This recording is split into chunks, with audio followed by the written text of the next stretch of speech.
주님께서 우리를 부르셨는데 부르심에 합당하게 행하라 라고 했습니다.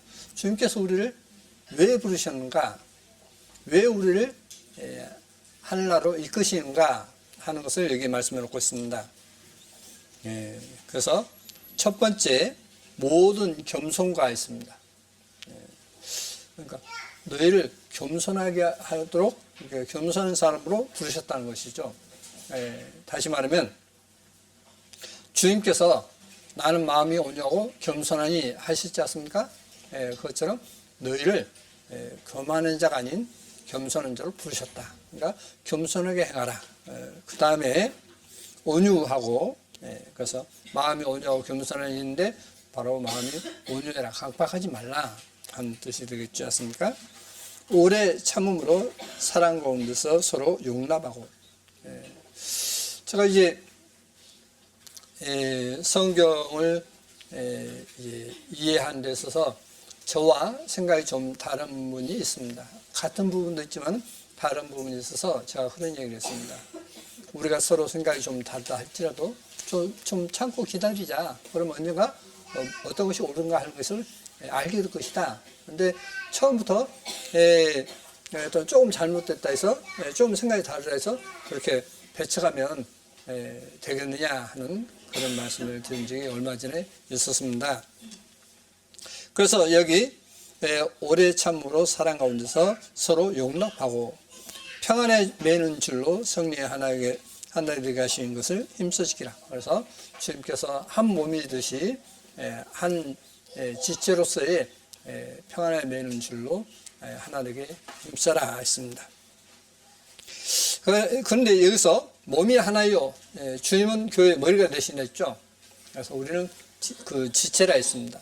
어떤 사람은 손의 역할을 하는 사람도 있고, 어떤 사람은 눈의 역할을 하는 사람도 있고, 어떤 사람은 입의 역할을 하는 사람도 있고, 어떤 사람은 발의 역할을 하는 사람이 있습니다. 그래서 자기 은사대로 몸이 하나이라는 사실을 알고 행하라 라는 말씀을 놓고 있습니다.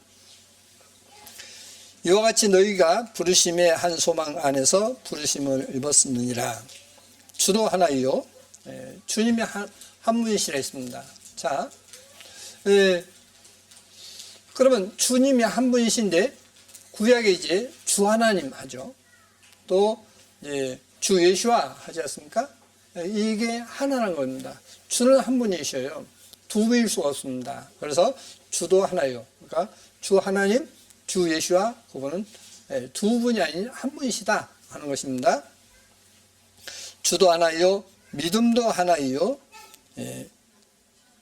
이제 침례도 하나요. 믿음. 그럼 여기서 믿음이라고 번역했는데 저는 여기서 믿음이라고 번역한 것이 잘못됐다라고 저는 말씀드리겠습니다. 왜냐하면 뒤에 아버지시기 때문에 믿음이 아니라 신실한 자라고 해야 되겠습니다.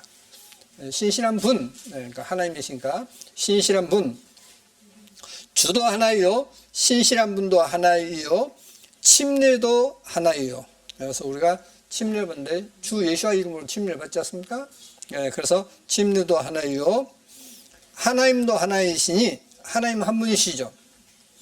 곧 만유의 아버지시라. 그러니까 주란 분은 누구냐? 모든 것의 아버지시라 했습니다. 그래서 주 예수와 이 말은 뭐냐면 모든 것의 아버지다 하는 것입니다. 주 하나님, 주 예수와 아버지 다 한 주라는 사실인 것입니다. 두 분이 아니고 세 분이 될 수가 없다는 것이죠. 그래서 주 예수와 하는 것을 고백한다는 것은 뭐냐면 예수와는 바로 아버지시다라고 하는 것을 고백하는 것이라고 하는 것을 여기서 에베소 4장에서 지금 우리에게 가르쳐 주고 있습니다. 그래서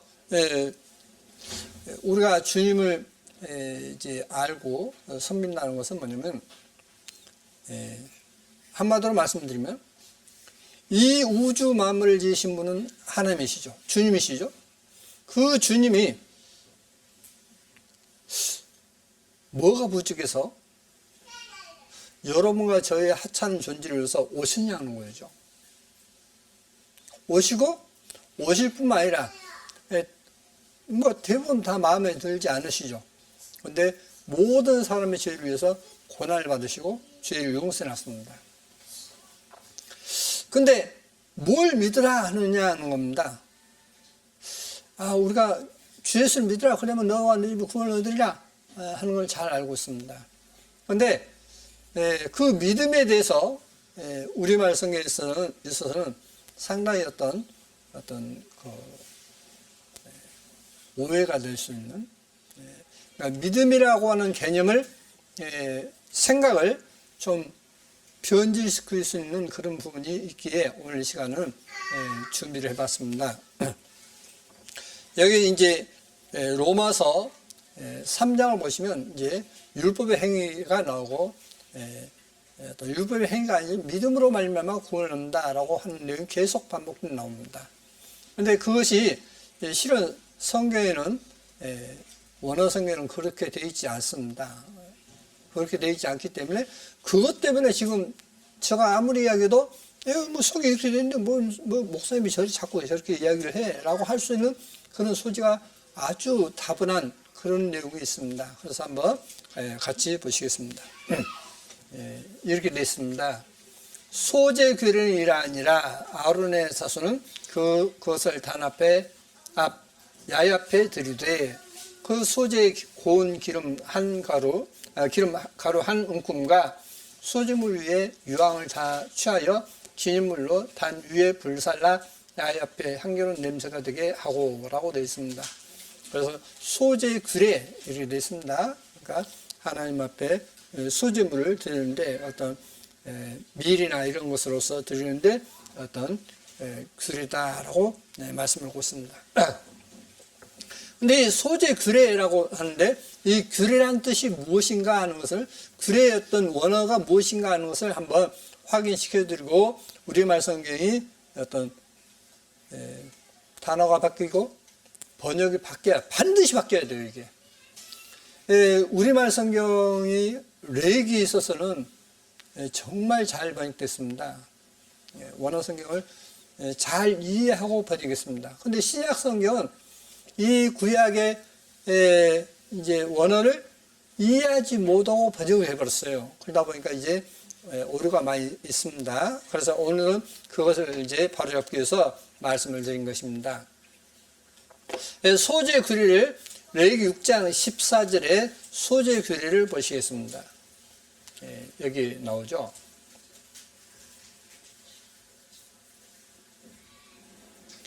소재 규례는 이러하니라 해서 규례라고 했습니다. 규례라고 했는데 이 규례가 뭐냐면 토라예요.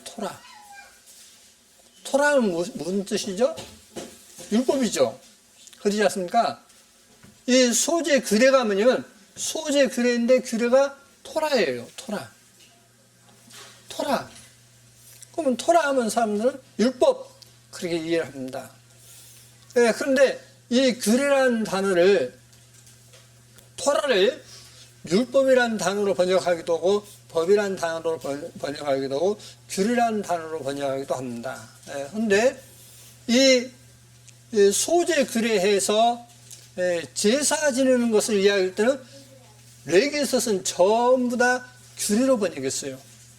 그러니까 어떤 계명 율법과 제사법을 완전히 구분시켜 놓고 있는 것이 우리말 성경의 아주 독특한 번역이라고 볼 수 있겠습니다.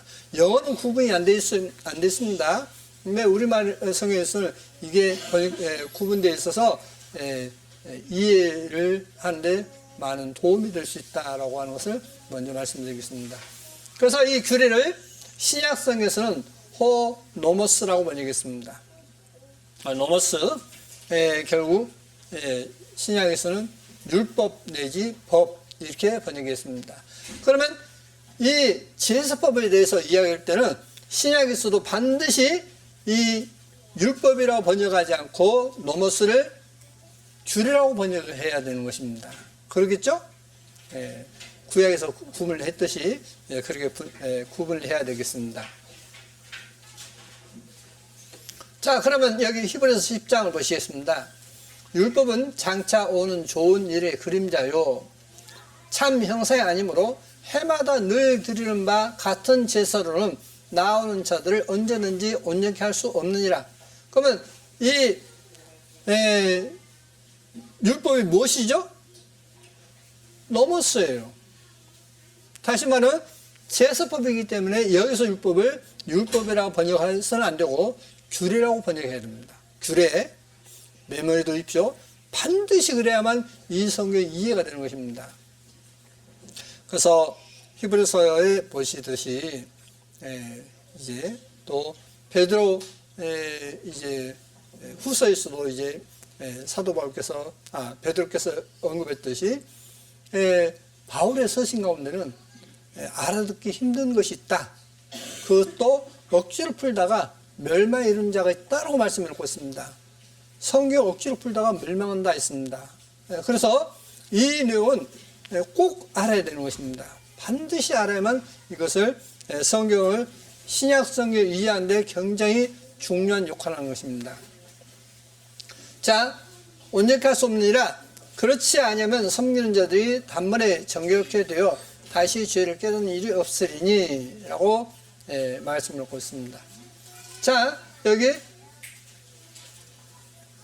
율법은 장차 오는 좋은 일의 그림자요 라고 씁니다. 이게 호노머스예요. 근데 여기서 이 히브리서에 있어서는 이제 제사법을 이야기했기 때문에 이것을 율법이라고 번역하면 안 되고 규례라고 번역해야 되겠죠. 히브리서 내용을 규례라고 번역해야 됩니다. 그래서 이 히브리서 내용에 거의가 다 제사법을 설명하고 있기 때문에 거의가 다 규례라고 번역해야만 이 내용을 정확하게 이해하고 우리가 살아가는데 어떤 율법에 얽매이지 않고 살게 된다는 것이 무엇인지 알 수 있게 되는 것입니다. 그러니까 율법에 얽매이지 않는 것은 다시 말하면 규례에 얽매이지 않고 이렇게 번역해야 된다는 뜻이죠. 자, 그러면 또 보시겠습니다. 여기 이제 히브리서 1장 내용이 여기 되어 있습니다. 율법은 장차 오는 좋은 일의 그림자요 참 형상이 아니므로 했는데 여기서 이 히브리어가 지금 이제 신약 성경이 헬라어인데 유대인들이 볼 수 있도록 하기 위해서 히브리어로 번역된 성경입니다.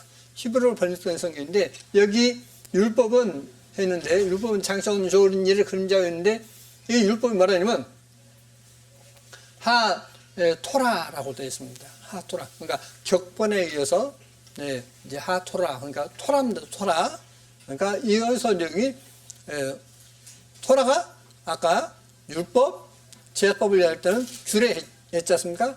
그래서 여기서는 히브리서 10장 1절은 반드시 규례라고 번역해야 한다는 것입니다. 어찌 들으는 일을 그치지 아니하였으리요. 그러나 이 제사들은 해마다 죄를 생각하게 하는 것이 있나니 이런 황소와 염소의 피가 능히 죄를 없이 하지 못합니다.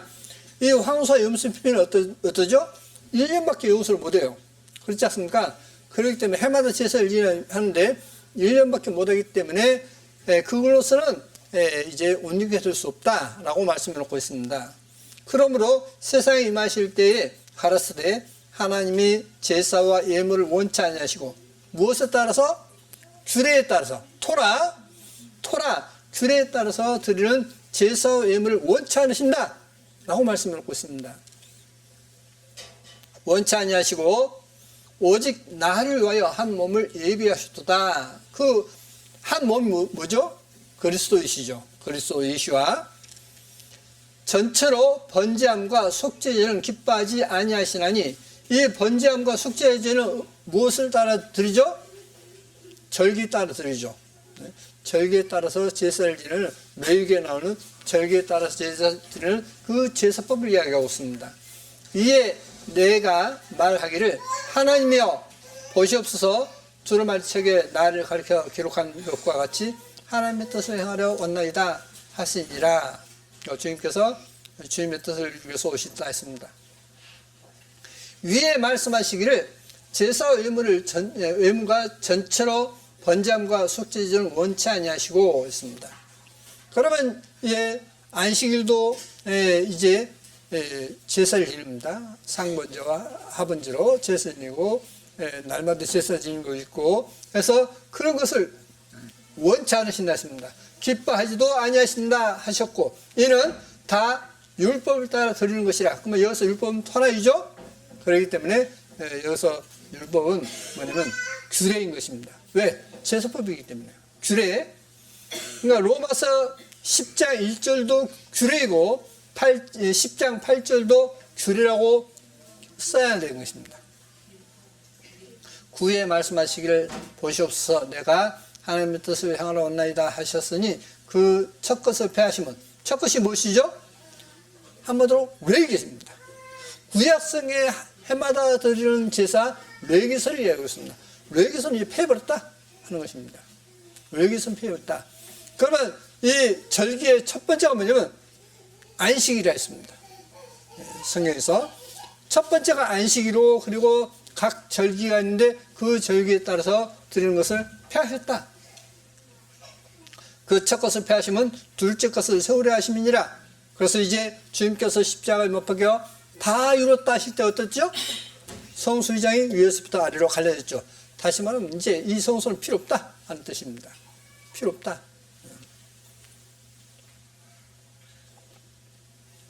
그래서 여기 율법을 따라 했는데 이 율법이 넘었습니다. 그래서 여기서 방금 말씀드린 10장 8절이 규례라고 하는 것입니다. 규례. 그리고 여기 또 10장 8절에 히브리어 성경에도 뭐냐면 토라라고 되어 있습니다. 그래서 규례인 것입니다. 이 뜻을 쫓아 예수와 그리스도의 몸을 단번에 들이심으로 말미암아 우리가 거룩함을 얻었노라. 제사장마다 매일 서서 섬기며 자주 같은 제사를 지르되, 이 성전에서는 날마다 제사를 지내요.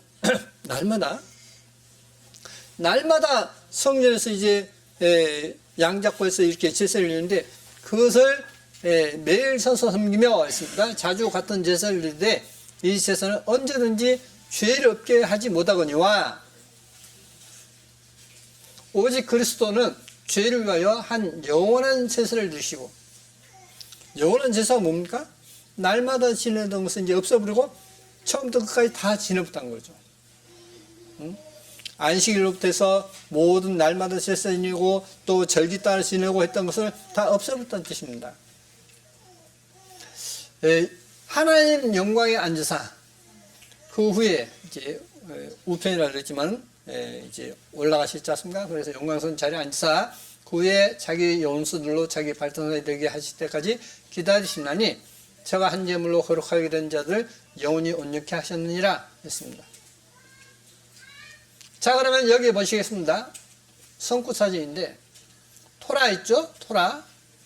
율법, 계율, 계명 했는데 내 계명, 이 법, 율법, 나의 율법, 법도, 율법, 규례. 자, 레위기서부터는 규례입니다. 레위기 6장 9절에 규례. 이게 다 토라예요. 일례, 숙제제 일례, 규례는 해죠. 규례. 그래서 이 레위기서까지는 전부 다 규례입니다. 규례라고 되어 있죠.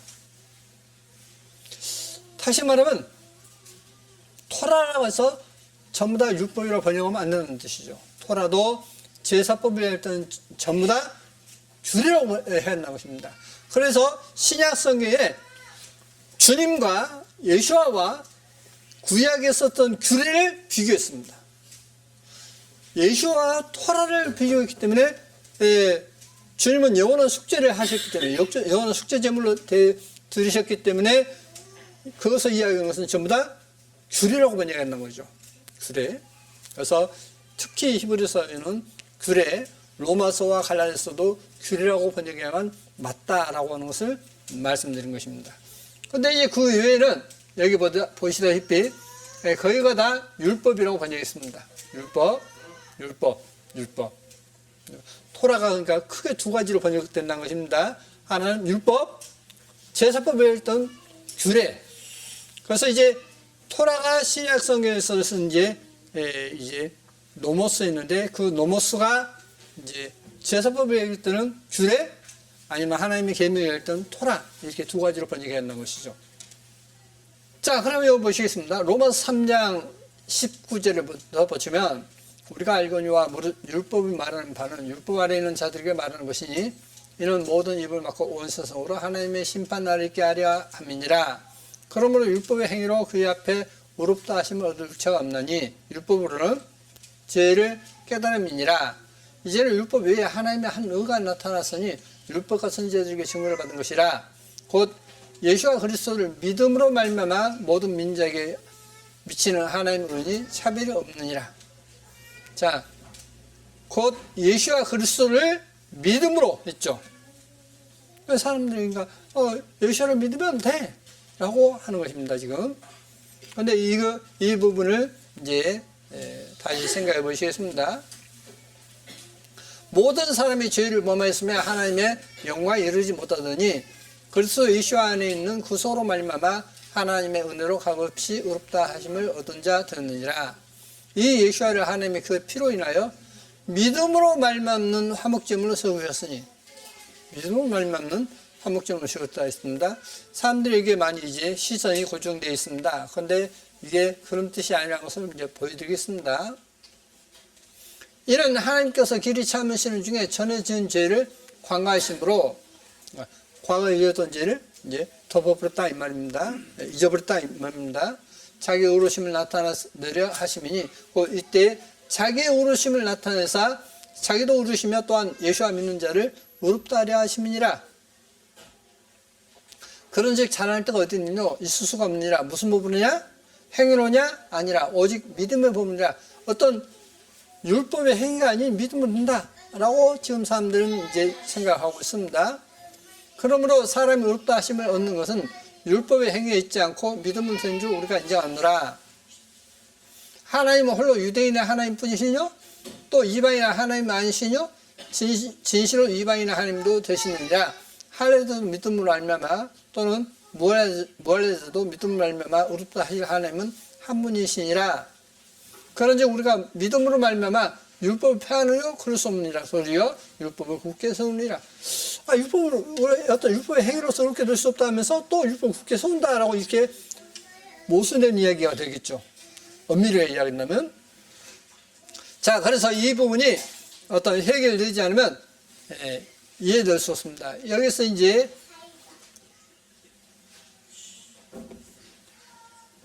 예수 그리스도를 믿음으로 말미암아 라고 했습니다. 그래서 이제 이 부분을 전체를 이제 한번 하나하나 보여드리겠습니다. 예수 그리스도를 믿음으로 말미암아 했습니다. 예수와 그리스도를 했는데 예수와 그리스도를 하면 N, A 해야 돼요. 목적격. 그런데 N, G예요. 목적격이 아닙니다. 그러니까 뭐라고 번역해야 되냐면 예수와 그리스도의 믿음으로 그렇게 하면 안 되죠. 똑같이 속격입니다.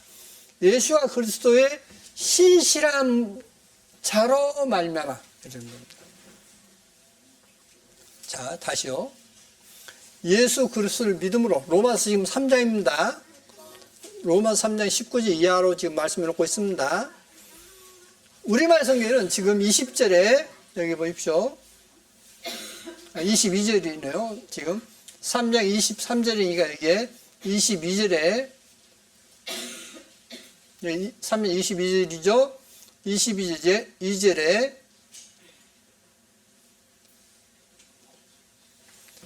예수와 그리스도를 아니라 예수와 그리스도의 신실한 자로 말미암아 이렇게 돼요. 3장 22절이.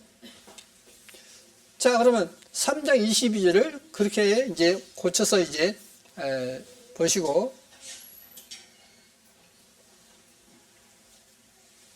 3장 22절 한번 보시겠습니다. 로마서 3장 22절. 곧 예수와 그리스도를 믿음으로 말미암아 했지 않습니까? 자, 그러면 이것은 아까 원어 성경대로 된 대로 한번 읽어보겠습니다. 곧 예수와 그리스도의 신실한 자로 말미암아 모든 믿는 자에게 미치는 하나님의 은이 차별이 없느니라 이렇게 되어 있어요. 예수와 그리스도의 신실함으로 말미암아, 신실한 자로 말미암아. 그러니까 예수와 그리스도는 하나님이시기 때문에 신실한 분이시죠. 그러니까 그 신실한 자로 말미암아 모든 믿는 자에게 미치는 하나님의 은이 차별이 없다라고 말씀하고 있습니다. 그게 지금 여기 있는 말씀대로 예수와 그리스도에서 속격입니다. 그 다음에 이제 23절 보시면 모든 사람이 죄를 본 말씀에 하나님의 명과 이르지 못하더니 하나님의 은혜로 값없이 의롭다 하시면 얻은 자 되었다 했습니다. 그리스도 예수 안에 있는 구속으로 말미암아. 자, 그리스도 예수 안에 있는 구속으로 했는데 여기서 아까 똑같이 구속이 에페소에 있으니까 구속자로 말미암아.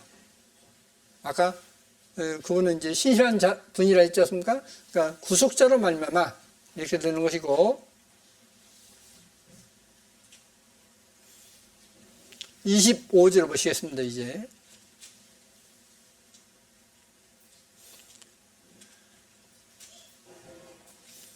하나님이 이 예수와를 하나님이 화목제물로 세우셨으니 그럼 여기 보시면 그의 피로 인하여 믿음으로 말미암는 자 주님의 피 그의 피로 피 안에서 그러니까 이런 동격으로 인이 동격으로 해석이 되겠죠. 그의 피인 신실한 자로 말미암는 이렇게 되겠습니다. 신실한 자로 말미암는. 그래서 이제 화목제물은 NS 그러니까 이제 중성입니다. 그러니까 그대로 됩니다.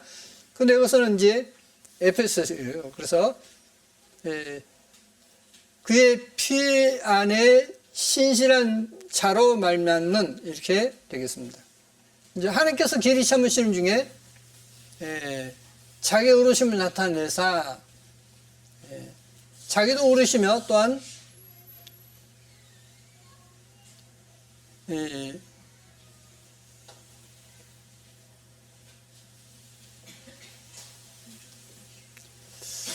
여기 이제 두 가지로 해야 됩니다. 하나는 이제 목적격이에요. 그러니까 목적격으로 하면 이제 예수를 믿는 자를 의롭다 하려 하신다는데 뭐냐면 예수와의 어떤 그 신실한 자로 의롭다 한다 이렇게 되겠습니다. 좀 말이 어렵죠. 어려운데요. 우리말에 익숙해 있다 보니까 우리말 개혁성에 익숙해 있다 보니까 이게 좀 그런데요. 여하튼 이제 넘어가겠습니다. 27절입니다. 그런즉 잘할 때가 어디는요 있을 수 없느니라. 무슨 법으로냐? 그러니까 무슨 법으로냐? 토람다. 행위로냐? 이게 행위입니까? 웍스가? 일이죠. 그렇죠? 무슨 일로 쓰냐? 그래야 되겠죠.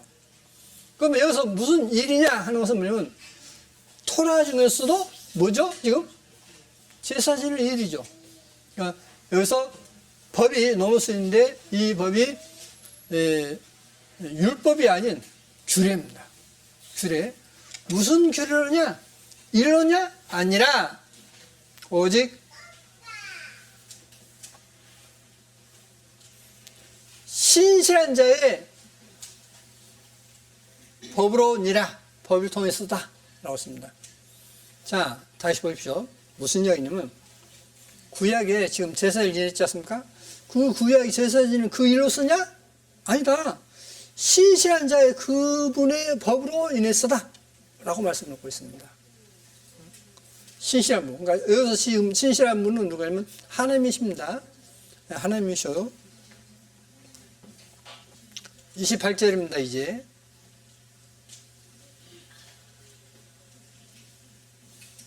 그러면 우리가, 의롭다 하심 얻는 것은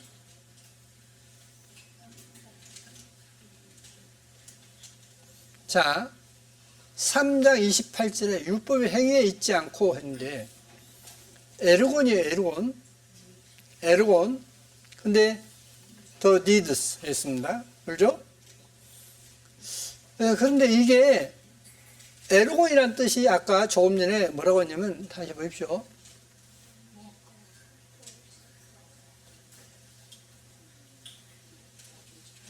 에르곤 했죠? 웍스 했죠? 그렇기 때문에 일이죠. 그죠? 그런데 킹제임스 성경에 있어서 율법의 행위 디드로 했습니다. 디드로 번역했어요. 근데 이게 옛날 성경에는 그렇지 않아요. 킹제임스 성경 이전의 성경에 나왔던 성경은 이게 디드가 아니라 웍스입니다. 갈라디아서 2장 16절입니다. 지금 이게 자 갈라디아서 2장 16절을 보시면 예수 그리스도를 믿음으로 말미암는 했습니다. 지금 이제 우리말 성경에 예수 그리스도를 믿음으로 말미암는 했는데 여기 왜냐면 목적격이 아니라 NG였기 때문에 목적격이 아니라 속격입니다. 그러니까 예수와 그리스도의 신실한 자로 말미암는 여기서도 믿음의 the faith가 에페소이기 때문에 여성 단수이기 때문에 예수 그리스도의 신실한 자로 말미암는 그러니까 예수 그리스도의 신실한 자로 말미암는 이렇게 번역해 놓은 것입니다. 그 다음에 또 보시겠습니다. 여기서는 이제 그리스도 예수를 믿나니 있습니다.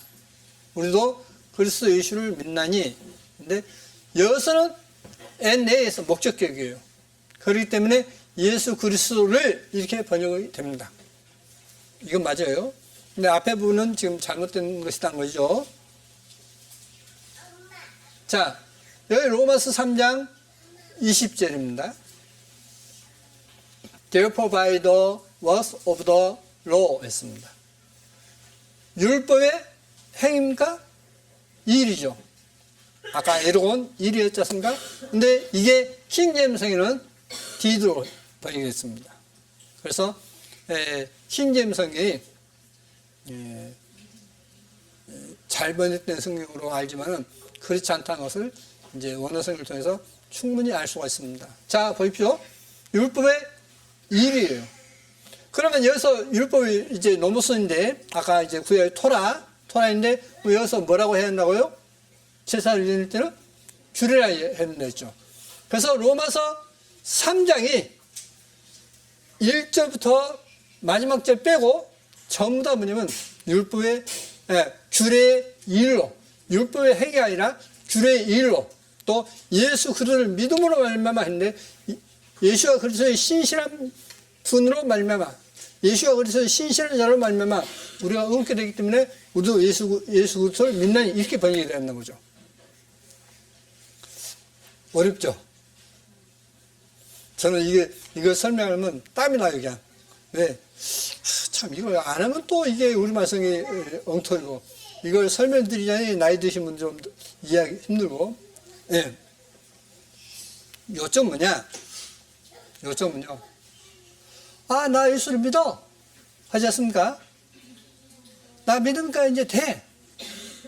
근데 그런 성에서 벌레우면 그런 뜻이 아니고, 우리가 예수 그리스도를 믿음으로 의롭게 된다 하는 것은 뭐냐면, 예수가 그리스도의 신실한 그분으로 말미암아 우리가 의롭게 된다 이렇게 되는 겁니다. 그래서 우리도 그리스도를 믿는다라고 하는 겁니다. 로마서 3장. 우리가 알거니와 무릇 율법이 말하는 바는 규례 아래 있는 자들에게 말하는 것이니 이는 모든 입을 막고 온 세상으로 하나님의 심판 아래 있게 하려 함이니라. 그러므로 규례의 일들로 모든 육체가 그의 앞에 위롭다 하심을 얻을 수 없나니 참으로 율법으로는 죄를 깨달음이니라. 이제는 규례 외에 하나님이신 한 위로우신 자가 나타나셨으니 율법과 선지자들의 증거를 받은 것이라. 곧 예수와 그리스도이신 신실한 자로 말미암아 모든 믿는 자에게 미치는 하나님이신 위로우신 자신이 차별이 없느니라. 모든 사람이 죄를 범하였음에 하나님의 영광에 이르지 못하더니 그리스도 예수와이신 구속자로 말미암아 하나님의 은혜의 선물로 위롭다 하심을 얻은 자 되었느니라. 이 예수와 즉 하나님의 그의 피를 신실하신 자로 말미암는 속죄 제물로 자기에게 정하셨으니 이는 하나님께서 길이 참으시는 중에 전에 지은 죄를 덮으심으로 자신이 의로우신 자임을 나타내려 하심이니 곧 이때에 자신이 의로우신 자임을 나타내사 자기도 의로우시며 또한 예수와 신실하신 자로부터 난 자를 의롭다 하려 하심이니라. 그런즉 자랑할 데가 어디 있느뇨? 있을 수가 없느니라. 무슨 율법으로냐 규례의 일들으로냐 아니라 오직 신실하신 자의 규례로니라. 그러므로 사람이 의롭다 하심을 얻는 것은 규례의 일들에 있지 않고 신실하신 자로 되는 줄 우리가 인정하노라. 하나님은 홀로 유대인의 하나님 분이시뇨 또 민족들의 하나님은 아니시뇨 진실로 민족들의 하나님도 되시느니라. 할례자도 신실하신 자로 말미암아 또는 무할례자도 신실하신 자로 말미암아 위롭다 하실 하나님은 한 분이시니라. 그런즉 우리가 신실하신 자로 말미암아 율법을 폐하느뇨 그럴 수 없느니라. 도리어 율법을 굳게 세우느니라.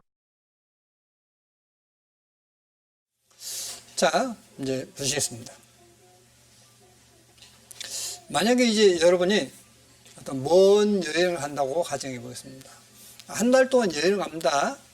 여행 가시는데 마음이 맞는 사람하고 가면 어떨까요? 여행이 즐겁겠죠. 그렇지 않습니까? 그런데 마음이 안 맞는 사람하고 여행을 한 달 동안 가라면 어떨까요? 정반대 생각을 가지고 있는 사람하고 여행 같이 가라면 어떨까요? 즐겁겠습니까? 고달프겠습니까? 고달프겠죠. 그렇지 않습니까? 자, 지금 로마서 3장 내용이 뭐냐면 하나님은 신실한 분이시다. 예수와 그리스도는 바로 그 신실한 분이시다. 신실한 분이 오셔서 우리 죄를 용서했다. 그러면 우리가 주님과 동행해야 하지 않습니까? 그럼 우리가 주님이 하나님이 신실한 분이기 때문에 그러니까 정말 신뢰할 만하고 의지할 만한 맡길 수 있는 신실한 분이기 때문에 우리도 같이 동행하려면 어때야 된다고요? 신실한 자가 되어야 한다. 이게 요점이에요. 요점이 뭐냐? 하나님께서 한마디로 마음씨 고운 분이시기 때문에 우리도 주님과 함께 가려면 마음씨 고운 자로 가야만 된다는 겁니다. 그냥 예수를 믿기만 믿으면 된다. 그 뜻이 아니에요, 지금. 로마 3장이 정확하게 그 설명을 하고 있습니다. 근데 이게 사람들이, 그렇게 살지 못하다 보니까, 이 카톨릭 신자들이 그렇게 살지 못하다 보니까 자기 교리에 맞춰서 성경을 번역해 본 겁니다. 믿기만 믿으면 돼. 믿기만 믿으면 돼. 뭐, 우리의 신이라는 것도 필요 없이 믿기만 믿으면 돼. 아까 에베소 4장에서 말했습니까? 하나님께서 우리를 부르시면 먼저 겸손해야 한다 했죠. 마음이 온유해야 한다 했죠. 자, 겸손하고 온유한 분이 누구시죠? 신실한 하나님이셔요. 신실한 하나님이시기 때문에 우리가 그분과 함께 가려면 마음이 온유하고 겸손해야 돼요. 자, 결혼을 하는데 왜 성경에서 믿지 않는 자와 혼인하지 말라 했느냐? 왜 그럴까요? 믿는 사람은 하나님을 섬기는데 안 믿는 사람은 뭘 섬겨요? 하나님 아닌 다른 귀신을 섬기기 때문에 결혼하지 말란 거예요. 그럼 같이 살면 어떻게 되죠? 맨날 다툴 수밖에 없어요. 나는 이렇게 한다. 저 사람은 이렇게 한다. 맨날 다툴 수밖에 없겠지 않습니까? 그래서 믿지 않는 자와 결혼하지 말라는 거예요. 결혼하지 말라. 자, 그런데 우리는 신부이고 주님은 신랑이시라 했죠. 자, 생각이 서로 다른데 어떤 결혼할 수 있습니까? 없어요. 그래서 우리가 주님께서 신실한 분인 것처럼 우리도 신실한 자로 살아야만 된다. 그것을 지금 로마서 3년 설명하고 있는데 그것을 지금 성경에는 우리말 개혁 성경이나 킹제임스 성경 이걸 완전히 뒤엎어 버렸습니다. 한글판 킹제임스 성경은 더더욱 뒤엎어 버렸고 번역해서 이제 그 있는 것마저도 다 바꿔버렸기 때문에 그래서 한글판 킹제임스 성경 말은 킹제임스 성경인데 실 내용은 개혁 성경이에요. 1881년 개혁 성경을 그대로 베낀 것입니다. 그래서 누가 봐도 자 중학교 1학년 교실에 가서 워크를 행위라고 이야기하면 뭐랄까요? 학생들이 그렇게 가르치는 선생님을 잘 그러십니다 하겠습니까? 아니면 그것도 몰라? 라고 하겠습니까? 그것도 몰라 하겠죠. 분명 성경에는 웍스인데 일인데 행위로 번역해 본 것이 오늘날 한글판 킹제임스 성경입니다. 더더욱 그들은 원어 성경을 무시하고 번역해 봤던 것입니다. 자, 이제 얼마 전에 여기 이제 형님께서 나주에 어느 분이 이제 이렇게 곧 임종 앞둔 분이 계신다는 겁니다. 임종 앞둔 분이라 해서 당연히 가야 되죠. 그래서 이제 그걸 받고 문자를 받고 다음날 갔습니다. 아침에 출발했습니다. 근데 이 출발했는데 주소가 이제 이게 정확하지 않아요. 잘못돼가지고 이제 가가지고 한참 돌았습니다. 이걸. 그래서 이제 거기서 또 한참 돌아서 이제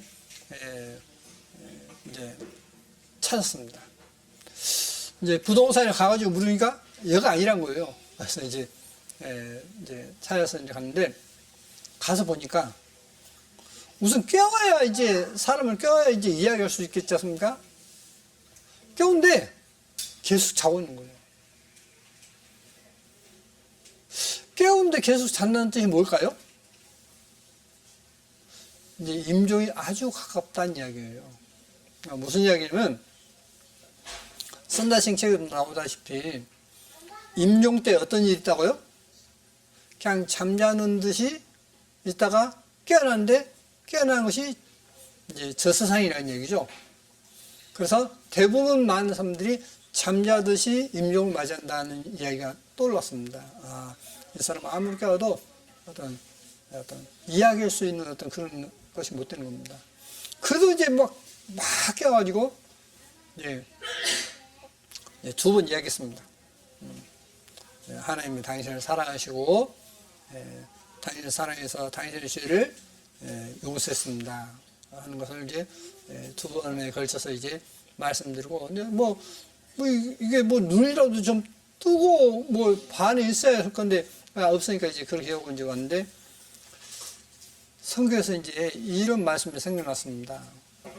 지금 우리는 여기서 이제 먹고 싶으면 먹고 보고 싶으면 보고 누구 만나고 싶으면 가고 하지 않습니까? 근데 그러지 못할 때가 온다라고 말씀하고 있습니다. 성경에 이사야 55장 6절입니다. 이사야 55장 6절 너희는 야훼를 만날 만한 때에 찾으라. 가까이 계실 때에 그를 부르라. 악인은 그 길을 불의한 자는 그 생각을 버리고 야훼께로 돌아오라. 그리하면 그가 긍휼히 여기시리라. 우리의 하나님께로 나오라. 그가 너희 용서하시리라. 야훼의 말씀에 내 생각은 너희 생각과 다르며 내 길은 너희 길과 달라서 하늘이 땅보다 높음 같이 내 길은 너희 길보다 높으며 내 생각은 너희 생각보다 높으니라. 여기 분명한 것은 뭐냐면 너희는 야훼를 만날 만한 때 찾으라. 가까이 계실 때 그를 부르라 했습니다. 만날 수 있을 때 찾으라 했습니다. 가까이 계실 때 그를 불러라 했습니다. 그럼 주님은 지금 어디 계시느냐? 주님이 어디 계실까요? 지금 여러분 앞에 다 있어요. 성경에 그게 계시록입니다. 하나님은 지금 여러분 지금 코앞에 있어요. 근데 여러분 지금 보고 있습니까? 못 봅니까? 못 보죠? 그러니까 여러분 뭐냐면 신앙적으로 한다면 소경입니다. 왜? 못 보기 때문에. 지금 여러분 앞에 계시는 주님 보지 못하기 때문에 소경이에요. 아니면 믿음이 있어도 어린아이입니다. 근데 그런 감각이 없는 사람은 뭐냐? 소경이에요, 소경. 다시 말하면 주님이 내 앞에 있다는 사실을 모르고 살기 때문에 뭐예요? 내 마음대로 사는 겁니다. 주님이 지금 내 앞에 있다고 생각하고 내 앞에 계신 걸 알고 살면 어떨까요? 하면 못 살겠죠. 그래서 다윗이 이런 말을 했어요. 내 앞에 주님 모시다 했어요. 왜? 다윗은 항상 자기 앞에 주님을 모시고 사는 자가 다윗이라고 고백하고 있습니다. 주님은 항상, 그러니까 다윗은 항상 주님을 자기 앞에 모시고 살았어요. 그러니까 자기 앞에 계시는 것 사실을 알고 살았습니다. 그런데 그걸 망가하고 산 것이 뭐냐? 딱 두 가지입니다. 우리아의 아내 바세바를 보낼 때 망가가 있었고, 또 이스라엘 민족을 계수했을 때 두 번 하나님께서 자기 앞에 계신다는 것을 망가하고 그런 죄를 범합니다. 다시 말하면 우리의 삶이 어떠냐? 저가 좀 이야기하니까 저희 있는 데서 그래야 되고 말해야 되고 그런 차원이 아니에요. 그 사람 신앙이 지금 내 앞에 주님이 계신다는 걸 알고 살면 어떨까요? 함부로 못하죠. 그렇겠지 않습니까? 근데 지금 자기 앞에 주님이 계시다는 걸 모르기 때문에 어때요? 함부로 하는 겁니다. 자기 마음대로 하는 거예요. 자, 주님이 내 앞에 계신다는 것을 알고 산다면 그분이 정말 신실한 분으로서 마음이 온유하고 겸손한 분으로서 계신 걸 알고 산다면 어떨까요? 내가 그 앞에서 어떻게 감히 하나님 앞에서 감히 어떻게 내 마음대로 함부로 행동하겠습니까? 말하겠습니까? 못하겠죠. 항상 내 앞에 다윗이 고백했던 것처럼 내 앞에 주를 모시며 하는 말씀처럼 여러분 앞에 주님이 계신다는 것을 알고 사십시오. 그걸 모를 때가 뭐냐면 주님께서 그 마음의 문을 두드리는데 문을 열면 내가 그 안에 들어가서 그는 나로도 나는 그로도 모른다는 말씀이 이루어진 겁니다. 근데 지금 주님이 마음의 문을 두드리고 있는데 지금 자신 앞에서 마음의 눈을 두드리고 있는데 그것을 열지 않으면 다시 말하면 주님을 모시지 않으면 인정치 않으면 결국 여기 있는 말씀처럼 너희는 여호와를 만나는 때 가까이 계실 때 그를 부르라. 그런데 여기서 어떻게 만나고 그를 부르느냐 답이 나옵니다. 7절 다시 보시겠습니다. 악인은 그 길을 불의한 자는 그 생각을 버리고 악인은 그 악한 길에서 떠나야 되고 불의한 자 옳지 못한 자는 그 생각을 버리라 했습니다. 버리고 야훼께로 돌아오라. 그래야만 그가 긍휼히 여기시리라. 불쌍히 여기시고 도우신다 했습니다. 우리 하나님께로 나오라. 그가 널리 용서하시리라. 언제 용서하십니까? 악한 생각 버리고 불의한 생각 버리고 그럴 때 주님께서는 용서한다는 겁니다. 여러분이 자녀가 있는데 자녀가 지금 바르게 행동하지 않습니다. 그럼 어떨까요? 너 그럼 매 맞아? 하겠죠. 근데 경고를 준데도 돌이키지 않습니다. 그럼 어때죠? 매를 맞죠, 이제. 매를 맞고도 돌이키지 않으면 어때요? 이제 더 매를 맞죠. 근데 언제 용서를 받죠? 딱 경고했습니다. 너 그러면 안 돼. 그러니까 어떤 경우가 있죠? 잘못했습니다. 다시는 그러지 않겠습니다. 하면 어떻겠죠? 용서하겠죠. 어떤 부모가 그런데 용서 안 하겠냐 이 말이에요. 자기의 잘못을 뉘우치고 돌이키는데 어떤 용서하는 부모가 있냐 이 말입니다. 그렇게 하면 너가 살 것이다 는 것입니다. 그러니까 우리가 나쁜 생각을 가졌던 것을 버리고 주님의 어떤 제시하는 길을 따라가면 그 사람은 영생입니다. 그것을 지금 로마서 3장에서 설명하고 있는 거예요. 로마서 3장이 그 내용입니다.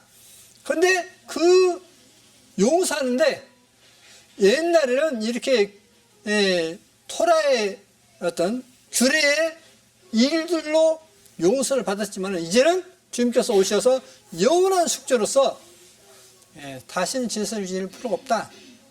그러면 이제 마지막 절 31절에 말씀해 놓고 있는 바와 같이 그걸 우리가 율법을 폐하느냐? 그럴 수 없느니라. 도리 율법을 굳게 세우느니라. 여기서 율법은 뭐죠? 율법을 굳게 세운다는 것은 이것은 계명인 것입니다. 하나님의 계명. 하나님을 사랑하고 이웃 사랑하라는 이 계명이에요. 이 두 가지 계명입니다. 이것을 더욱더 세우는 거죠. 그러니까 율법이 크게 두 가지로 나뉘었다는 사실을 망각하고 성경을 보면 성경이 모순이에요. 금방 이랬다, 금방 저랬다. 말이 앞뒤가 안 맞는 것입니다. 그래서 많은 궤변론자가 생기는 것입니다. 다시 말씀드립니다. 신약 성경 읽으실 때에 그 내용에 제사법이 나오면 조금이라도 언급되면 그것을 율법은 규례라고 읽으십시오. 그리고 그건 제사법이라는 걸 이해하시면 돼요. 그리고 이제 그것이 아닌 어떤 하나님의 말씀을 지켜야 한다는 율법으로 하면 그건 정말 토라입니다. 그다는 거예요. 그러면 안식일은 어디에 속하느냐? 분명 성경에 나오다시피 그건 규례입니다. 그건 규례예요. 그래서 여러분이 그러한 안식일과 절기는 규례에 속하기 때문에 그것은 이제 구분해서 읽으시면 여러분이 성경을 보시는데 많은 도움이 될 것입니다. 그리고 정말 율법에 얽매이지 않고 성경의 말씀대로 자유율법이 된 것입니다.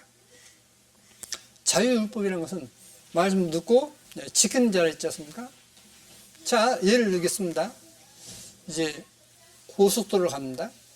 고속도로를 가는데 속도에 딱 맞춰서 가면 경찰이 교통경찰이 쭉 깔려 있어도 어떠죠? 마음 편안하죠? 근데 속도를 위반하면 어떠죠? 경찰이 뭐, 아이고, 이제 벌써 이제 찍혀버렸네. 사진 찍혀버렸네. 이제 벌금 물어야지. 하겠지 않습니까? 그것입니다.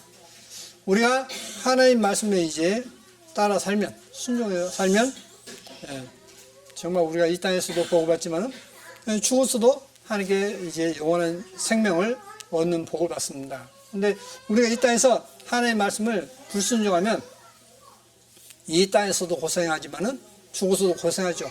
그래서 그것은 누구에게 당했습니까? 하나님이 이미 여러분에게 복 주실 것을 준비해놓고 있습니다. 여러분이 이제 어떤 걸 선택하냐에 따라서 여러분이 이제 천국하고 지옥하고 여러분이 이 세상에서 복을 받고 복을 받지 못하고 하는 두 가지 갈림길이 있다는 사실을 아시고 저는 여러분이 지혜로운 선택을 하시기 바랍니다. 그래서 아무도 정말 아무도 지옥 가지 않기를 바랍니다. 자, 김정은이가 많은 사람 죽이죠. 지금도 죽이고 있죠. 그렇지 않습니까? 지금 김정은은 자기 어떤 밑에 가신들도 못 믿어서 조그만 어떤 그냥 다 죽여버려, 총살해 죽여버립니다, 지금. 그러니까 옆에를 가려고 하지 않는 겁니다, 사람들이. 그래서 옆에 있으면 이제 죽으니까 외국으로 망명 가버립니다, 지금. 그러니까 김정은이가 좋은 사람입니까, 나쁜 사람입니까? 만약에 김정은 죽었다면 여러분 뭐라고 하겠어요? 잘했다 하겠습니까? 못했다 하겠습니까? 잘했다 하겠죠. 네? 그러죠? 어때요? 은지는 어떨까? 김정은이가 죽었다면 좋을까요? 나쁠까요?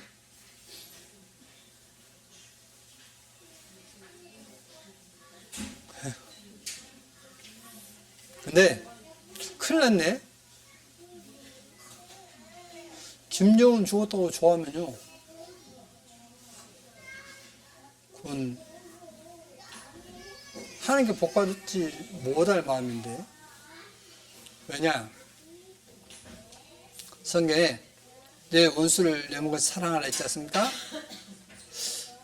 하나님은요, 김정은도 사랑해서 어떻게 해서든지 김정은도 마음을 돌이켜서 구원받기를 원하신다는 거예요.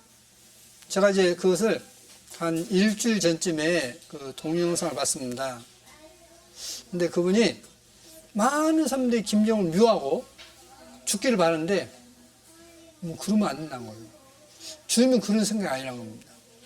김정은도 누군가가 김정은을 위해서 기도하고 누군가가 김정은을 위해서 기도하고 전도하기를 바라신다는 거예요. 그리 말한 겁니다. 비록 그가 잘못하고 있지만은 정말 하나님께서 불쌍히 여기셔서 그도 구원받기를 바라는 그런 기도를 하는 거예요. 그래서 원수를 사랑하는 것은 그런 뜻입니다. 그래서 여러분이 김정은을 미워하지 마시고 불쌍히 여기시고 그를 위해서 어떤 하나님께 불쌍히 여겨서 구원해 주시기를 바라는 그런 기도를 하시기 바랍니다. 그게 여러분이 복받을 기도입니다. 그래서 절대 원수를 미워하지 마십시오. 그 죄인은 미워하지만은 그 사람까지 미워하지는 말라는 것입니다.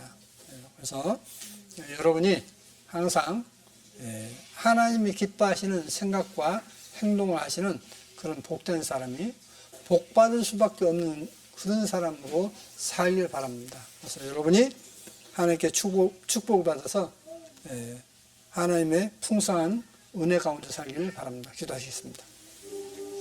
거룩하신 아버지 하나님 감사합니다. 사람들이 예수와 그리스도를 믿음으로 말미암아 의롭다 함으로 한다라고 해가지고 믿기만 하면 천국 간다라고 잘못 알고 있습니다. 그러나 그 잘못된 것이 무엇이 잘못됐는지 말씀을 통해서 살펴봤습니다. 주님의 신실함으로 말미암아 우리가 의롭게 된다라고 했지 주님을 믿음으로 말미암아 의롭게 된다고 했지 않다는 것을 살펴봤습니다. 주님께서 선하심으로 우리가 주님의 선하심으로써 죄를 용서하심으로 우리가 의롭게 된 것이지 우리가 잘나서 믿음으로써 되는 것이 아니라는 것을 확인했습니다. 아버지 하나님, 이러한 귀한 시간 허락해 주신 것, 말씀 허락해 주신 것 감사드립니다. 참으로 주님의 말씀은 선하시고 의로우십니다. 주님의 말씀에서 어긋나지 않고 복된 삶을 살 수밖에 없는 그러한 하나님의 말씀 온전히 따르는 모두가 되기를 바라오며 항상 우리를 사랑하시는 거룩하신 예수의 이름으로 기도드립니다.